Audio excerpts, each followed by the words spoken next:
Good morning, everybody. I hope you're having a great day, and welcome to the Daily Random Vlog.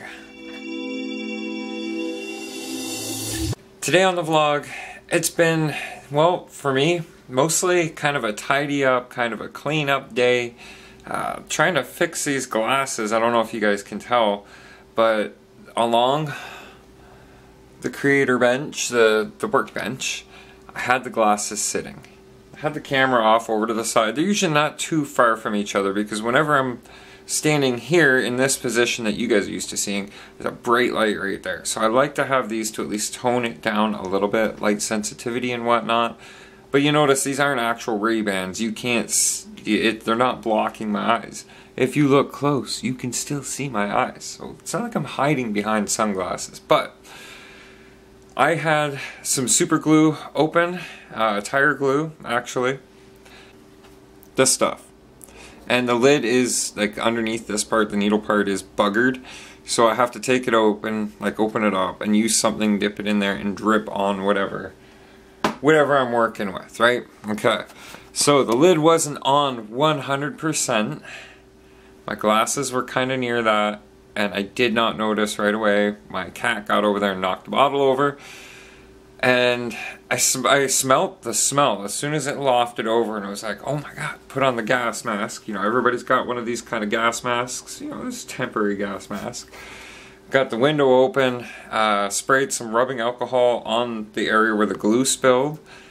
But my glasses. First thing I did, and I noticed there was glue all over this part of them, was got them to the sink, hot water, hot soapy, dish soapy water, and did what I could to save them. I like these glasses, you know, they're not Ray-Bans, but they look like Ray-Bans. And as somebody who doesn't like sporting big, expensive, fancy logos, but I like the style of them, it works for me. But now they're just pretty much standing in front of the camera glasses. Yeah, there's just too much crud on the lens that won't come off. So, I'm in the market for a new pair of Ray-Ban lookalikes. For the vlog though, for today, I have a little bit more tidying up to do. You know, I was kind of letting it go over the holidays, and why not? I can. I'm a single guy, I live alone, I can live how I want, but I don't like living in a sloven, messy state. So, I also have Christmas dishes. They're all clean somewhat, like they got rinsed, but they're out there. And I don't like doing dishes. Standing for prolonged periods in the same spot bothers my back. And I don't have a maid, so I gotta get it done sometime. But before that, I know they say work before play, but guess what? We still have a sheep ton of snow outside. You can see you might be able to see my tracks from yesterday. So, I want to go out and film a little bit of this with the 2.2s on it. Look at those, oh, OC rock claws. That was just my battery holder. And I'm gonna, I want to get some film of this thing, or some footage of this, going through some of this deeper snow out there. And hopefully, we'll get something happening. We'll get something cool on film anyways. I want to try something, climbing a snow mountain, winch length by winch length at a time. And I'm not sure how that's going to turn out. I've got this 3S battery, and it's always a weighting issue with it. It's one of these. Oh, wrong way. And it's alright for the crawlers, but I mean, in Megas I get maybe 2-3 rips out of it, and there's no more amperage left to push it. So let me show you what I mean by the balance issue with this. It just got done a balance charge cycle? Yeah, charge cycle. And those last two cells are always a lot lower. I'd say like 4.17, 4.18, and the first cell is always 4.20. So I always just run it through another quick little balance and hope for the best. It stays at the proper voltage the second time around, by the way. So, what the heck, I figured, might as well show you guys how I got my lighting situation set up for these tail lights, well, those tail lights, and my front fog lights in the bumper. This is the case that my little tail lights came in. from CC Hand or C Hand. I'm not exactly sure how it's supposed to be said, but I'm sure one of my subscribers that knows would be more than glad to let me know. So I modified the casing so that the wiring has a little out spot. Just close it up like so. Yeah, it's got to go in this way, just so that the wiring isn't binding itself. Then I take a simple Velcro strap that's got a loop on one end, and gotta make sure, yeah, is it this way? No, it's gotta be the other way. So just flip it around.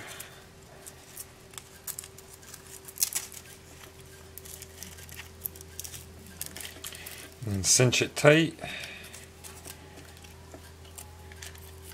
I like to put this under here too, just to kind of keep it out. Oh, that's not very tight at all. Yeah, so I put that wire under there, just to kind of keep it out and away from where debris or sticks or anything could get in poking at it. And then this little J plug will plug into this guy right here. And then when I put the lid on, I just kind of put everything between these two body posts. So yeah, I'll show you what those actual fog lights running on their own. Look at that. Remember, those lights are courtesy from Brother Chad. Thank you, Chad. They're very, very nice LEDs. They're holding up quite well. In the time that I've been running these, I probably would have burned out at least, I don't know, we'll say 4 regular 5 volt or 6 volt LEDs, whatever those are. Here's some taillights. Those are some nice looking taillights. Although right now all you guys are seeing is just a bright blur, I bet. That's how bright they are. You actually end up seeing more white than you do red. But, you know, the way I've wired it is so that if I ever get that really fancy light kit, you guys ever seen those light kits where when you pull the trigger to go forward, like your lights are all on, but when you pull the trigger to go forward, your headlights get brighter. Kind of like, so if I had headlights set up in these guys, that's what they'd be wired to, and those would get brighter like brights. You turn left, the left blinker blinks, you turn right, the right blinker blinks. When you brake, like, you know, you apply your friction brake, the taillights get brighter just like you're braking, and then when you reverse, the whites come on. So I've kind of kept that in mind the way I wired the taillights, so that when I get that light kit, and I'll be able to put all that into it. I would even love to one day, once I do the interior, have it so that when I turn left and right, the wheel turns left and right, and of course his hands will be attached and they'll turn with the wheel, as well as the head turning. So when I'm turning left, I can set it up so the head turns half as much, so it's like he's just kind of glancing, looking where he's going. I think that would be the ultimate in scale upgrade. Alright, so it's pretty crisp out here today. Got that feeling when you walk outdoors, those nose hairs turn ice cold. But we're out here to get some shots of this thing doing different things in the snow with the new tires, so let's give it a whirl before things get too cold.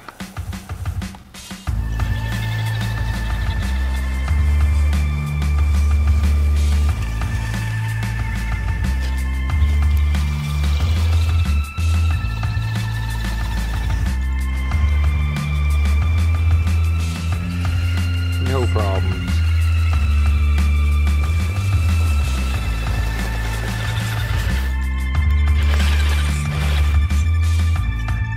So this is a spot I was trying to crawl through yesterday.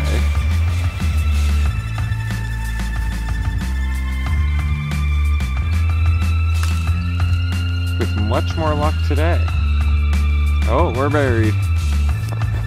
Okay, we're gonna try that again. I pre-groomed a path a little bit, so we'll give that a shot.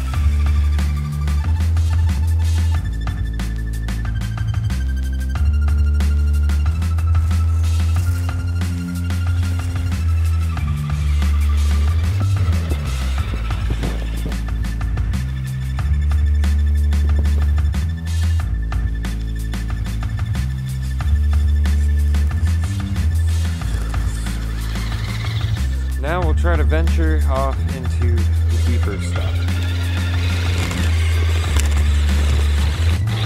Yeah, that's about it for that. Try hitting it with a little bit of speed. Nope.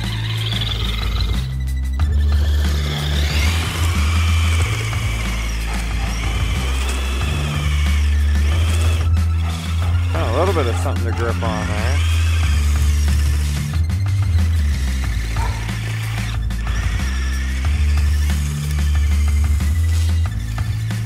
Tell you, it's doing a lot better than it did on the Trepadors.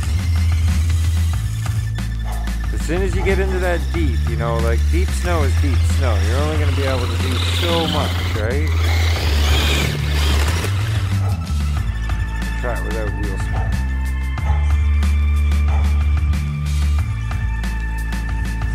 Just enough to be able to keep us moving forward. Hey, hey! We're actually doing something back there.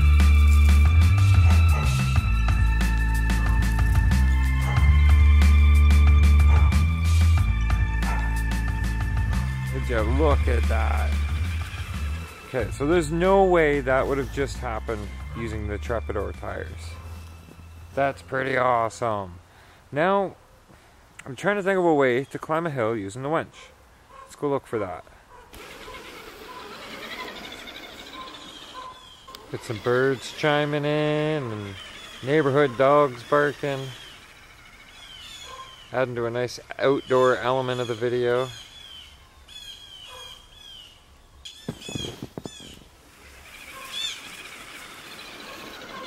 Whoa.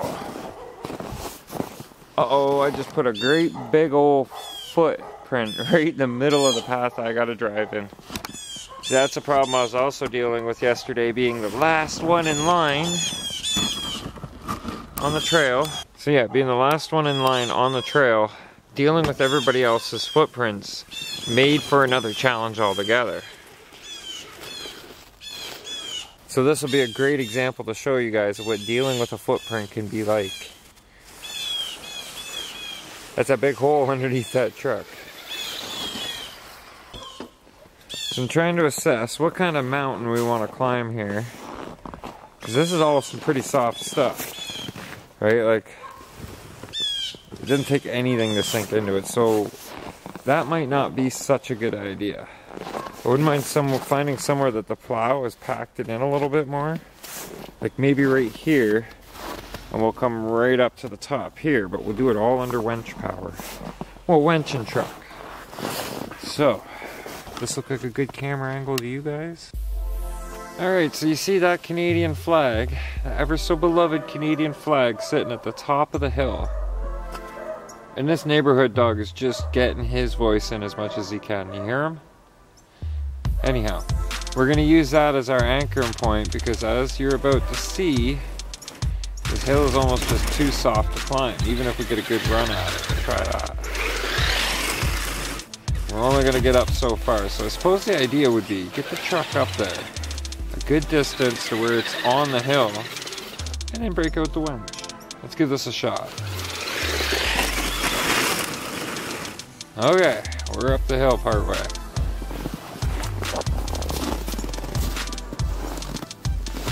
Okay. Let's break out a winch.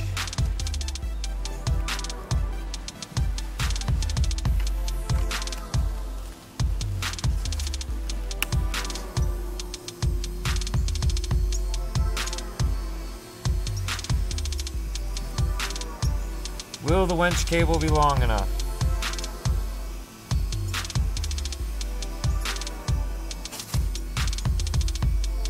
Oh yeah, I think so. Question number 2, will this anchoring point be strong enough? Or do we have to relocate this Canadian flag here? Yeah, I think we're going to have to relocate it because that's in some pretty soft material. Yeah, right. This whole hill is soft.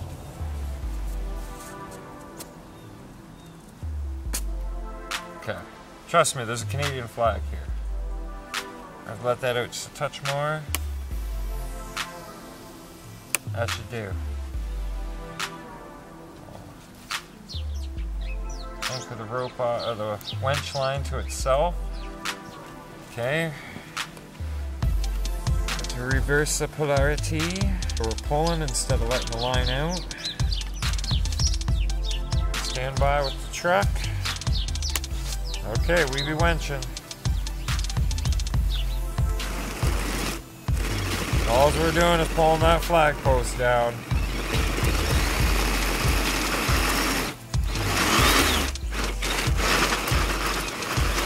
Yep.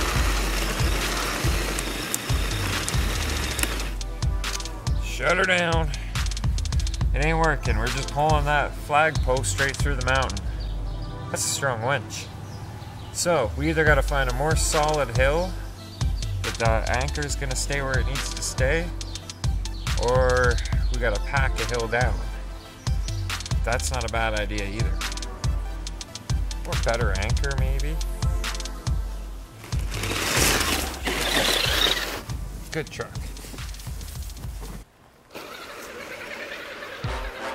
Alright, so I found another hill. It's a touch more bit packed snow.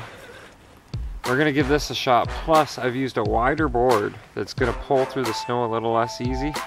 Give a little more resistance, so we can tie off to that and get at least on top of this snow hill, because look, the deadbolt on its own does pretty decent, but won't get to the top. It's the same game as before. Get her up there as far as we can get her. Maybe not create such holes that I'm sitting in, right?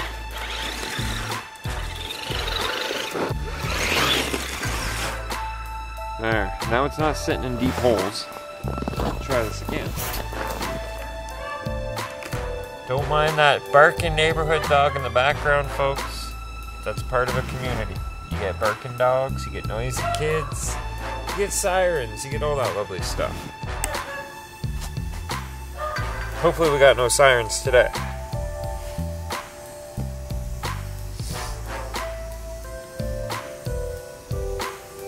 Also gonna try and see if I got enough cable to put this as high as I can on that board so it lifts rather than just drags it through the snowbank. And that's it for winch cable. Oh darn.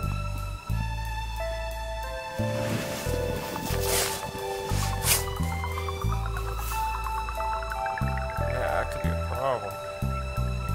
We might need to get the truck a little bit further up the hill than that. So we're gonna cheat just a little bit. Okay? It's a little bit of cheat.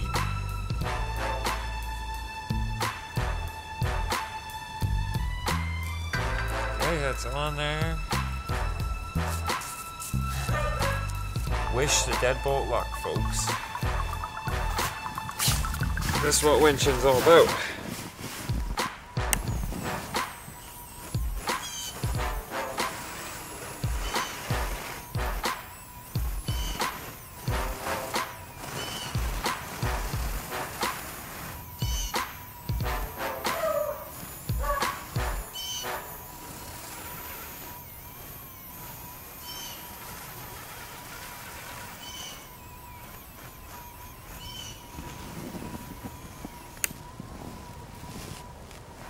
We're there, we made it up the hill. Second try, but we still did it. Have a look. Up the hill, pretty much on top of the hill. Enough that if I remove the winch cable, pull that plank out of there, I could drive down the other side, but just to get stuck again. But just showing that it can be done. It can be done. So, I guess now, we'll unhook everything. And don't worry, the camera's on the U-handle holder. Ooh, I just got a low battery warning. So the camera's not sitting directly in the snow. That's another thing, guys. Don't ever do that. Oh no, no, I don't want to lose that. It's a little worn ribbon that sits on your tow hook. I don't know, you guys, if you got a worn winch, take a look at the hook itself. It actually says WARN embossed into the metal of the hook. Pretty snazzy. Now, what you guys are waiting to see Coming down off the hill. We're just gonna back right down, nice and gentle. Overall though, I'm gonna have to say guys, these tires, wheel and tire combo, like the 2.2 beadlock rims, the low-C rock claw tires, a little bit of body scrub there, but you know, you could still get hung up that easy. Because you know what? Snow is snow. Once you get into the deep snow, unless you're dealing with a larger scale vehicles, think about it. Think how deep that snow would actually be in a full-size truck. Okay, we're talking like Perry Sound, Collingwood, North Bay, north of all that stuff kind of snow. And if you don't know where those are, just Google them. You'll see what I mean. They're quite a bit more north than where I am. I'm right down by the Great Lakes. But still, we got all this snow because of lake effect. Oh. Oh.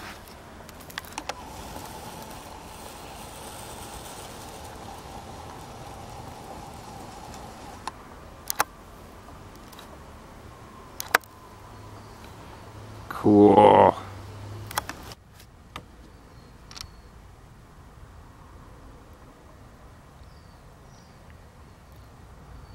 A long time ago, in a galaxy far, far away. I'm trying to keep this right center frame, guys, but it keeps moving. It almost doesn't even look real.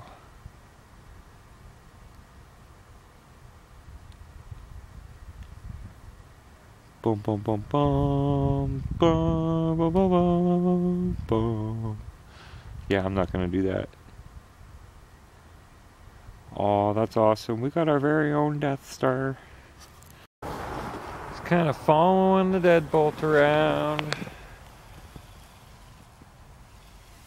Giving it a good go in the snow.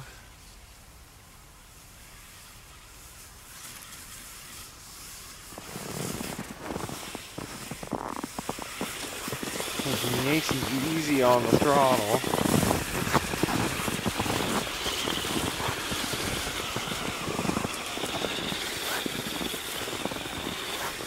I'm noticing, yeah, I'll show you guys what I mean by as soon as you get into some deep stuff. There we go. There's that low battery warning again. That's about where it kind of stops trying. Back out of it, give it a little more juice. Wiggle them front tires, come on, get up on top of the snow. That's what I'd like to see it do, is instead of pushing the snow, be able to throttle back a little so you lose that wheel spin and get up on top of the snow. And you can see it's kind of trying. It is kind of trying, but it's just digging.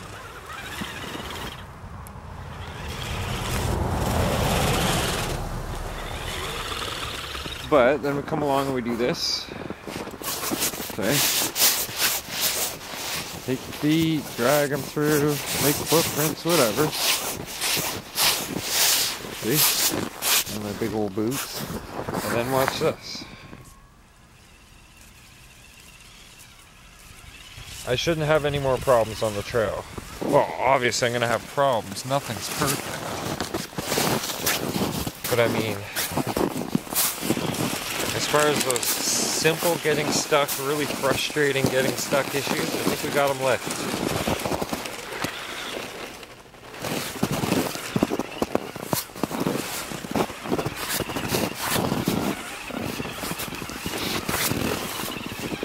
Okay, here's the next tackle.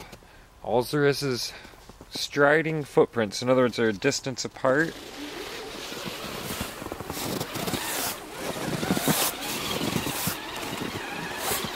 Oh no, I had better luck with the first bunch.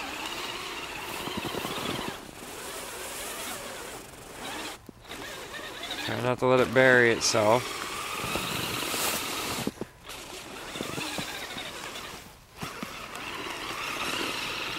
Yeah. Okay, so that snow might be a little much for it, but if I kept at it like that, back and forth, I'll either bury myself or I'll eventually make it. Okay, that's enough of that. This battery's about to die. I'm just gonna have some more fun out here, and then I'm heading into a nice warm apartment because it's still very much winter, and it's very much like minus 20. Like, look, the road isn't even unfreezing, defreezing, defrosting.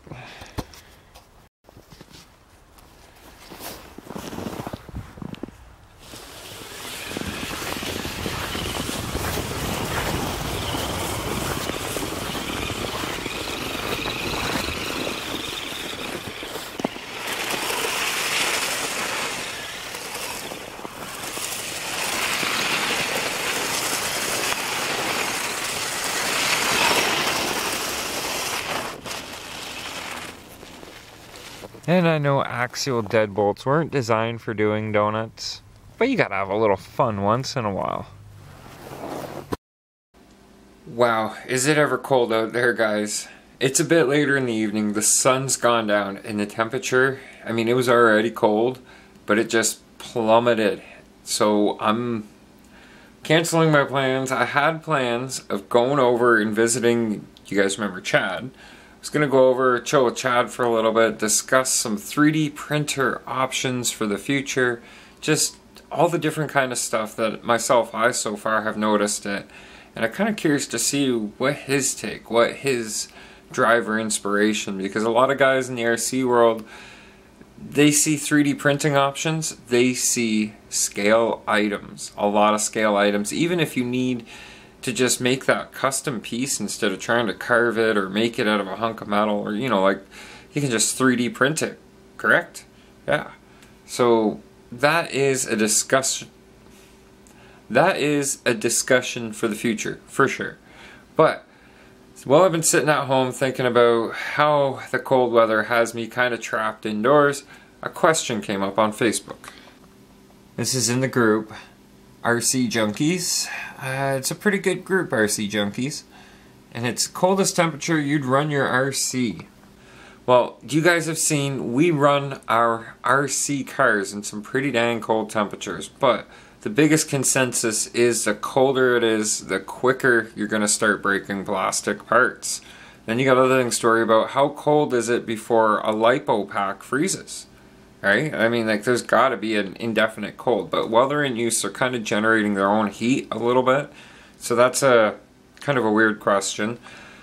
All the different fluids that are inside your gear fluids, like your differentials, inside your differentials, there's fluid in there that's already super thick. The colder it gets, yes, it's designed not to freeze, but at a certain temperature, everything will freeze. So how long before that turns solid, ends up pushing gears apart, breaking things, binding? There's a ton of variables when you're talking about cold temperature. Chad's X-Max tires the other day, they froze solid. They felt like a toy grade hard plastic tire. Same with the Trepidors I was running and a couple of the other tires on the trucks. If you guys can see this, tires froze out here. It was so bad. There's a lot of variables, and then there's the biggest variable of all, the driver standing there holding the remote. How long before your fingers stop moving to operate controls because they're so cold? It gets that cold here, guys. I mean, blood freezes at a certain negative temperature, does it not? Anyhow, just some last minute thoughts to ponder before I close out the vlog. I'm going to get to editing early tonight, early day tomorrow, big adventures in the works, so stay tuned for that. Cross our fingers it happens. If you're not a subscriber yet, please click that subscribe button, and if you enjoyed today's vlog, click that like button. By the way, if you're a subscriber, you'll see every single day. This is what I do. This is my thing. Appreciate you guys' time and support. It means a lot to me. It does. It's like support. It's awesomeness. It means I know you guys are watching.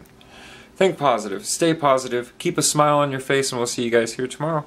Good night. Vlog over.